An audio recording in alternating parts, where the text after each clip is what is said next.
So thanks.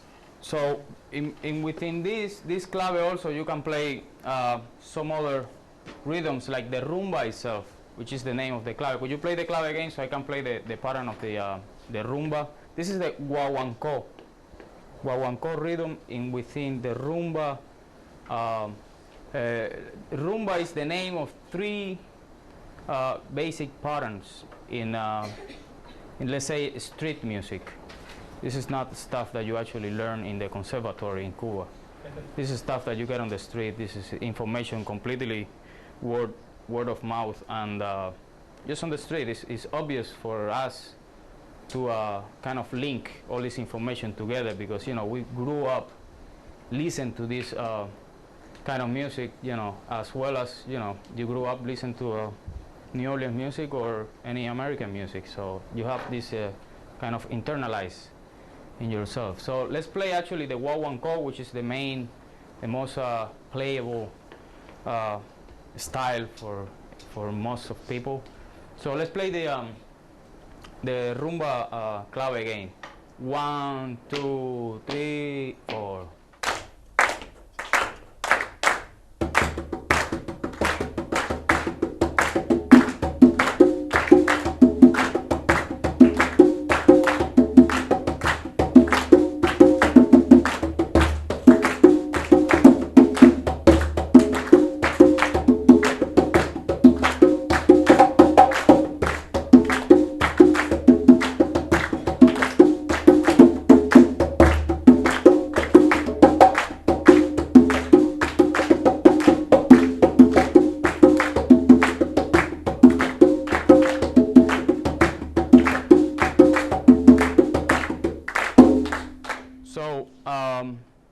I just want to make something clarify. It will be a good exercise for you if you want to try to actually play the clave and sing the pattern, at least the main part of the rhythm itself, which will be something like this.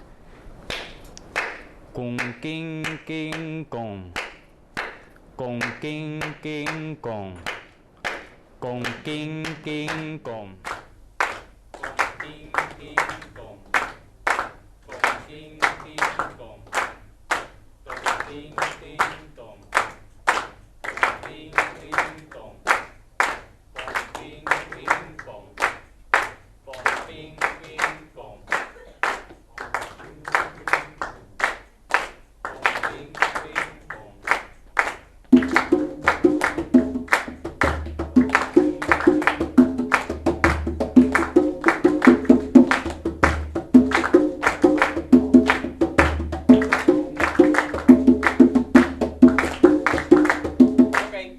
When you get developed into that, this is important because I always advise the students. I have different students in the NYU, and it's not only about rhythm session what we're talking about. This is really concerned about all musicians because we're all dealing with rhythm. As much as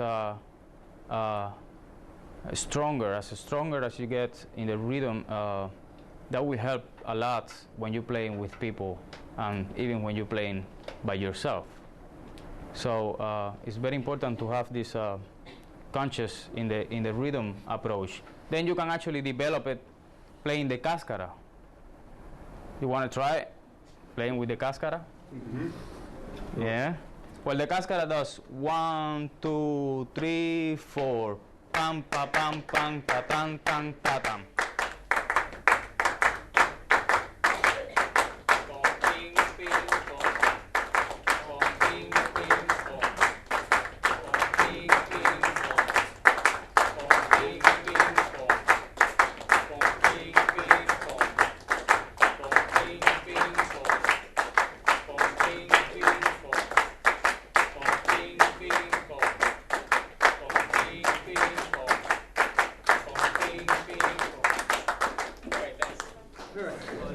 Yes.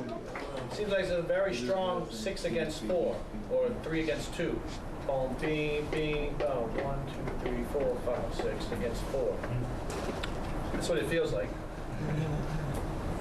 Oh, that's Bing, bing. 1, 2, 3, 4, 5, 6. 1, 2, 3, 4, 6 against the 4. It doesn't like a bamboo. More bamboo. I mean, it's always the way you can look at it. There's so many different ways. Yeah. But the idea of the pattern isn't really the tan, ting, ting, ting, that kind of thing. It's actually the interlock of the rhythm itself of these 4 the 4 beats pattern. It's more than the other thing. I mean, after that you can create anything else, on top of that as a different point of view of the same rhythm, So what I do on the drums is actually, let's say that this same rhythm, I kind of adapted to the drum set. So I play, let's say, the clave here.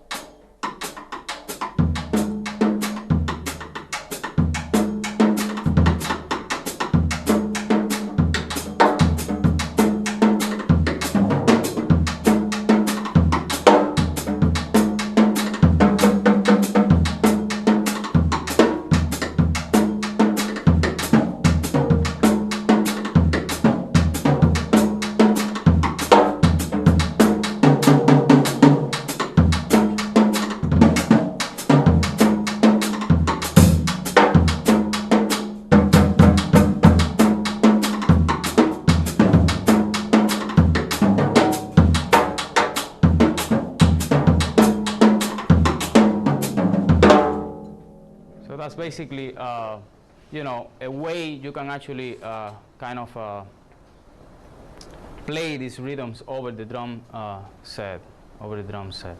So besides that, you can use all this information without even thinking on any kind of beats or anything.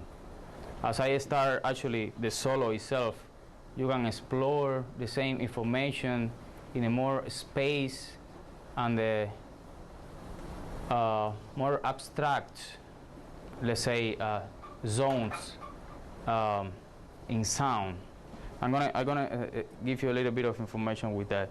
You can actually, let's say that I have that I want to actually develop that pattern into the clave, but I don't necessarily want to start the pattern itself as a kind of a just set at the beginning the pattern itself. So you can actually develop some kind of intro into this thing, like a more abstract intro. You can start with rolls or anything you want to. So you can do something like a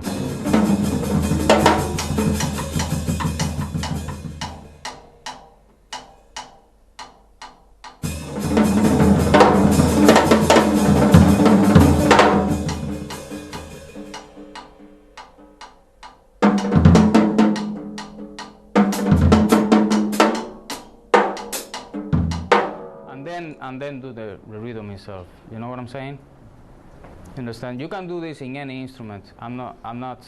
This is something completely about form and completely up to any musician's mind or any artist's mind.